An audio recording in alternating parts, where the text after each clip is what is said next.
Ladies and gentlemen, welcome back to Tyro Talk, back here with your host Donald Wonder. It's been a long time since I got in front of the camera and did a video, and this time I want it to be a more extended editorial discussion about my favorite company, DC Comics. Now, you know I'm being very sarcastic. You know I got a lot of love for DC. I've had it in, they're a big part of my childhood, and only in recent years, a lot of their recent decisions have really upset me, especially with the live cinematic universe, Batman vs Superman. But we're going to be talking about two titles in particular, and actually we're actually going to talk about a lot of the more recent events with DC, but I do want to speak about mainly The Killing Joke, because I watched it and there's been a lot of critical feedback on this one, and I couldn't have made the whole video just about this, but I don't want to do that. There's going to be a lot of DC talk here in August in Planet Tyro, because I've actually just finished reading Max Landis' Superman run on that short run comic called American Alien, which, I was really looking forward to as well. Obviously, we're going to talk about Suicide Squad, and I think there might be another graphic novel from DC I want to speak about. So for some reason, August might be DC month here at Planet Tyro, as well as the Lupin stuff we're still doing. But let's talk about The Killing Joke first of all. So guys, I've read the graphic novel. The Killing Joke graphic novel was one of the most celebrated graphic novels of all time. It's not even just in DC, but of all time. And this epic, psychological, terror, dramatic story with the Joker, Barbara Gordon and Batman is legendary. This adaptation was so highly anticipated because DC do the animated releases so well. And although I don't like the New 52 stuff, that it's just because of the stories of New 52, the animation's usually good. And actually a lot of the New 52 side movies I've liked. It's the Batman and Damian stuff I really do not like. I do not like Damian Wayne. I have not enjoyed these movies, but the Justice League stuff, I like them. We'll talk about that later. The Killing Joke, it got a lot of controversy because the Killing Joke graphic novel is very short in the grand scheme of things. So to make it an animated movie that's feature length for an hour and a half, they wanted to add more story to this story. And there's one particular element of The Killing Joke that people have always criticized, which I didn't even think was a criticism, was Barbara Gordon. In the original comic, she's only used for one thing: to be a victim. Now, I didn't think that was a bad thing. I really didn't. But they wanted to expand upon it to make this even a more fuller story in the animated universe, in this animated movie particularly, and that was a good idea. We're going to get into heavy spoilers. If you haven't seen The Killing Joke, haven't read The Killing Joke, go and watch it and come back here, but now I'm going to get into it. So as you probably know, without even watching this movie, one of the biggest criticisms of this movie is that the plot they added in the beginning of The Killing Joke was kind of ham-fisted in. It deals with Batgirl being her own superhero and her and Batman having sex as part of the story. And when I saw the clips online for this thing, them two getting it on, I knew it was out of context, but I was not happy because I was thinking to myself, you've already ruined this for me. This had nothing to do with The Killing Joke. Why did you put this in here? You just ruined it. And I prejudged the movie before even seeing it. Now let me say this, after seeing the movie, again, I reacted very sharply and very knee-jerky. Unfortunately, it still brings the story down a lot. And it wasn't handled very well, and it doesn't add anything to this movie, to this story. It actually just makes Barbara Gordon, Batgirl, look like a lesser character. It really does, which is very disappointing. Because guys, there's this awesome animated series called Batgirl Year One. I'll put a link to it. It is excellent. I was so surprised that they made a really great, I think it was like one of those motion comic series of Batgirl, her first year being Batgirl. This shit will put anyone onto thinking Batgirl is a badass. And this Batgirl Year One is awesome. What they added in this movie is related to another comic that there's gonna be there's a link in the top. I put someone on YouTube, NerdSync, they went into detail that actually what they added in this Killing Joke movie, this prologue, was actually taken from another comic. So it's not something they just made up. It is all related. They tried to keep it canon. But one, they made Barbara Gordon very piney for Batman. Like, they made, in this movie, if you watch Batgirl Year One, you can see that she is a superhero in her own right.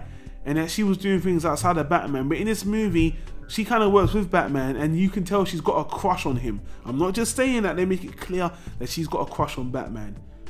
This one thing already lessens the movie, but to me it's like, you know, that's kind of predictable. It's not even unbelievable. Of course you'll have a crush on Batman. He's a mentor, he's a handsome guy, whatever. How they end up having sex as well is spur of the moment. And even that element of her being attracted to him and her coming onto him doesn't bother me. The fact that he precipitates it bothers me, because it's kind of out of character for him. There's no build up for it. If they showed there was sexual tension for them, but you're just watching this movie for the first time, so you don't see any sexual tension from Batman's side, so it just looks like he's an opportunist. Then later, after he has sex with her and ignores her, it's like Batman's an asshole. And I already complained about how they make this Batman so emo. Batman is now super emo. For the last 10 years, Batman, there's no Bruce Wayne, there's only Batman. It's the one thing I hate about what they've done with Batman. He's just Batman. There's, you know, even the Lego movie takes a piss out of him that I'm Batman. He can't differentiate himself from being Batman. And that's what makes Batman a bad character, because they've changed him to just Batman encompasses his whole life. Not the tragedy, not him killing his parents. They've just focused so much on him being Batman without him being Bruce Wayne, without nothing else. That all he is Batman. It ruins the character, it lessens the character. And on top of that, they do this, they focus on Batman so much in comic book lore, not just in the comics, but in the TV show and in the games, that all he is a caricature of a person. He's not even, put it this way, they make Batman such a myth that even superpowered heroes are scared of him. I mean, have you watched Dawn of Justice? He kicked Superman's ass. In Batman vs Superman, Batman destroyed Superman so badly, I felt sorry for Superman. It wasn't even a joke, it was like a gladiator fight. Batman mopped him up. And they put this Batman too cool thing, I'm going on a ramble now, they make this Batman so cool thing to another extreme where he doesn't even seem human anymore. And in this movie, not only does this sex thing ruin her, Barbara Gordon, Batgirl as a character, but it makes Batman look more like an unnecessary asshole. He's smarter than that. What would have happened, and what I would have preferred, if she did come onto him, if she did kiss him and he stopped her and he was like, we can't do this, because that makes more sense in the context of what they're doing.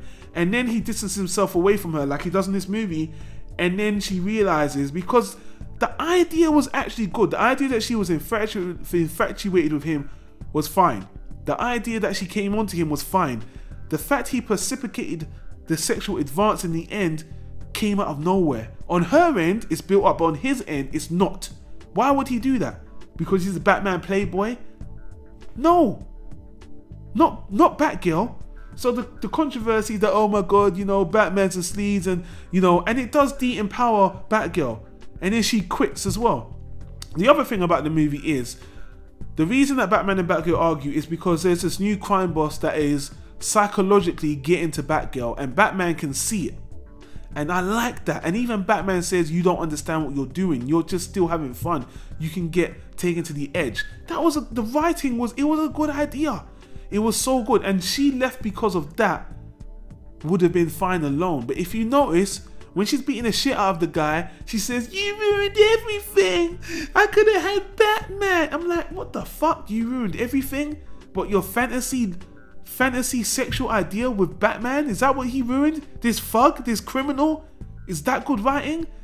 So yeah, I'm gonna jump on my feminist soapbox and say that was disrespectful to the character of Batgirl, and it was bad writing. And they tried, you know, it's so funny, they tried to balance this whole thing by giving Batgirl more story, but it's like putting out a fire with gasoline. They made it worse, you know, which is a shame, because Batgirl Year 1 is so fucking awesome. And if you guys go back and watch that, you'll see she's an awesome character, and you don't see much of her, you know. And now her being reintroduced to fans like this, people are calling this Batgirl the Killing Joke, because it begins with her and it ends with her. The first thing you hear is her saying, I bet you didn't hear the story start like this, and the end scene you see is her being Oracle. The Killing Joke stuff is fine, but another criticism is that people said that they didn't, when it got to the first 28 minutes are the stuff I'm complaining about, and then the rest of it, the Killing Joke stuff, people said it's too too faithful to the to this graphic novel. They should have actually intensified it a little bit. For example, Batman doesn't show much more like anger when Barbara Gordon is shot.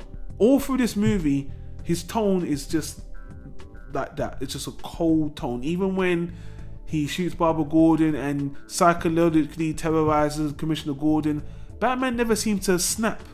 He just seems to be quiet and calm in that cool Batman shit that is fucking boring. You know, they should have adapted on that. They should have made it. It didn't. So anyway, I mean, the Killing Joke, the movie, it was a letdown. Oh yeah, and the most disappointing thing was the animation. The animation for this movie is terrible. It really is. If you put this in comparison to any of the last Justice League movies, like the last one that just came out, the one I'm going to talk about next, Justice League vs Teen Titans, compare this animation to that. And it wasn't that they were going for an older style of the graphic novel. It didn't look good. There was even some CG elements with the Batcar movie. It looked dated. Everyone's complaining about the animation. So disappointing. So from an animation standpoint, massive letdown. You can't compare this to any of the last 10 DC animated movies. The animation doesn't compare. For one of the greatest comic book stories of all time that they released in the cinema, letdown. Big letdown. So you see, I'm trying to be critical and I'm trying to be fair about it, but I was so disappointed. And it's not just me. Do a YouTube search on the Killing Joke. Most people are disappointed. So what if you've never seen, what if you've never read the graphic novel and you're just watching this movie? It's fine. It's just okay. You know, it's okay. But I still think the Barbara Gordon thing stands out as being badly written on its own. No context, no, I haven't read the Killing Joke. The fact she quit because of that, anyway. You know, I wanted to speak more about something else, but maybe I'll do it in another video, because I think talking about the Killing Joke should be, it's long enough. I rambled on, I explained myself well, and I do want to do another Tyro talk about some of the other Justice League things going on, but I guess we'll leave that for now. So what did you think of the Killing Joke? Did you like it? Did you disagree? Do you agree? Do you think it's okay and we're just all being nitpicky and you're one of those, the graphic novel guys, and just enjoy the movie? Or do you really think this was a really big misstep and that they should have given this more attention to the storytelling, to the animation on the whole, and you're disappointed? Because most people are. And I know that, I think the feed on the Rotten Tomatoes, which I know is just an aggregator score, but still the consensus is this is a fucking letdown, which is a shame. But to be fair, it's still better than the whole Batman Damian Wayne stuff that I haven't seen in the last 3 movies that I haven't really enjoyed at all. That Batman Bad Blood, I fucking hated. I thought that was boring as hell. So, but the animation on those movies are better. But anyway, I rambled on so long, guys. Let's get the hell out of here. Thanks for watching, guys. Hit a like on the video. Hit a like on the like button if you like the video, of course. Leave a comment down below and share your thoughts, as I said before. Don't forget the annotation on the right there, or whatever direction it is. So all the other stuff we do for movies, TV shows, or what have you. And until the next video, which might be Suicide Squad or the Superman comic or what have you, I'll see you later. Take care, people. Peace out.